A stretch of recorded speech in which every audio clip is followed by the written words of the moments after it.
Hello and welcome to Jurassic Reviews. We continue our look at the first line of Jurassic Park figures based on the original film with the herbivore. And that herbivore is the Triceratops. Herbivores have always been somewhat of a problem with Jurassic Park toys, being that they are severely underrepresented.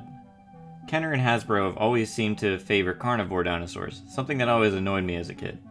I felt that the herbivores should outnumber the carnivores, especially when it comes to sauropods like the Brachiosaurus, which they never made an adult N-scale version of. That looks to be changing with Mattel this year, but that'll be for another video. This Triceratops, unlike the film version, is standing.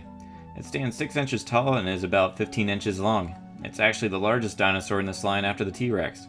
Its pose is in a walking motion, like the figure is frozen mid-stride. A downside to this is you can't move the legs. You're stuck with this one pose. Here's a size comparison between a Mattel 3 3/4 figure and a standard Kenner 4-inch figure. Here it is next to the Series 1 Velociraptor.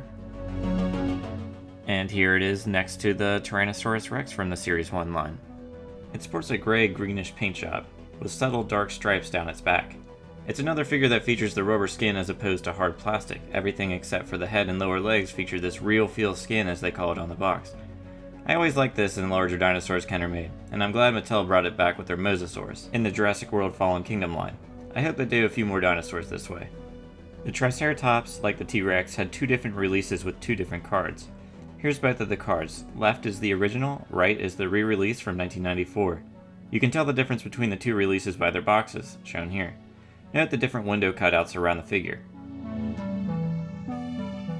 The dinosaur features a staple in the Jurassic Park and Jurassic World toy lines called dino damage. On its side, you'll see a wound that can be exposed by removing the little rubber skin piece. Dino damage, or battle damage as it's called by Mattel now, can be found throughout all the Jurassic Park lines in various different forms. This is actually my preferred form of damage, as I think it best conceals that there's a removable piece there. A downside to this way of doing it, though, is that the pieces are small and easy to lose if you take them off. If you ever come across this figure on eBay or at a flea market, there's a good chance it's missing the damage piece. It's not a huge deal if it's missing that piece, though it does lose some of its value without it. It also kinda sticks out a bit with the whole giant flesh wound and all. The figure is stamped with the JP logo on its back leg, the Triceratops being the number 8. The action feature for this dinosaur states that it has head ramming action. To do this, you press a button on its skin that's on its side. This causes the head to move up and down like it's trying to fight off another dinosaur. It's a simple and effective feature, and what you'd expect from a Triceratops figure. Unfortunately, I think mine's a little broken. The sculpt itself is nice. You know immediately that it's a Triceratops, though it's not 100% movie accurate, and it lacks the brown color of its movie counterpart. I do like the bumpy scales along its back. It's a nice texture. An area where I feel it feels a little odd is the neck. The neck just seems a little on the long and narrow side. I feel like it should be a little shorter, but this is probably a result of the action feature. Otherwise, it's a pretty solid figure. And out of Kenner's released Triceratops, it's their best. This figure is quite common, and loose ones should not cost you much to acquire, even complete in good condition.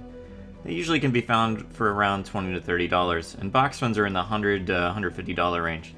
As always, these numbers aren't official. You can always find them for more or less. My rating for this figure is an 8 out of 10. It's one of the best out of the few large herbivore dinosaurs released in a Jurassic Park toy line. It's another classic and a great addition to any collection.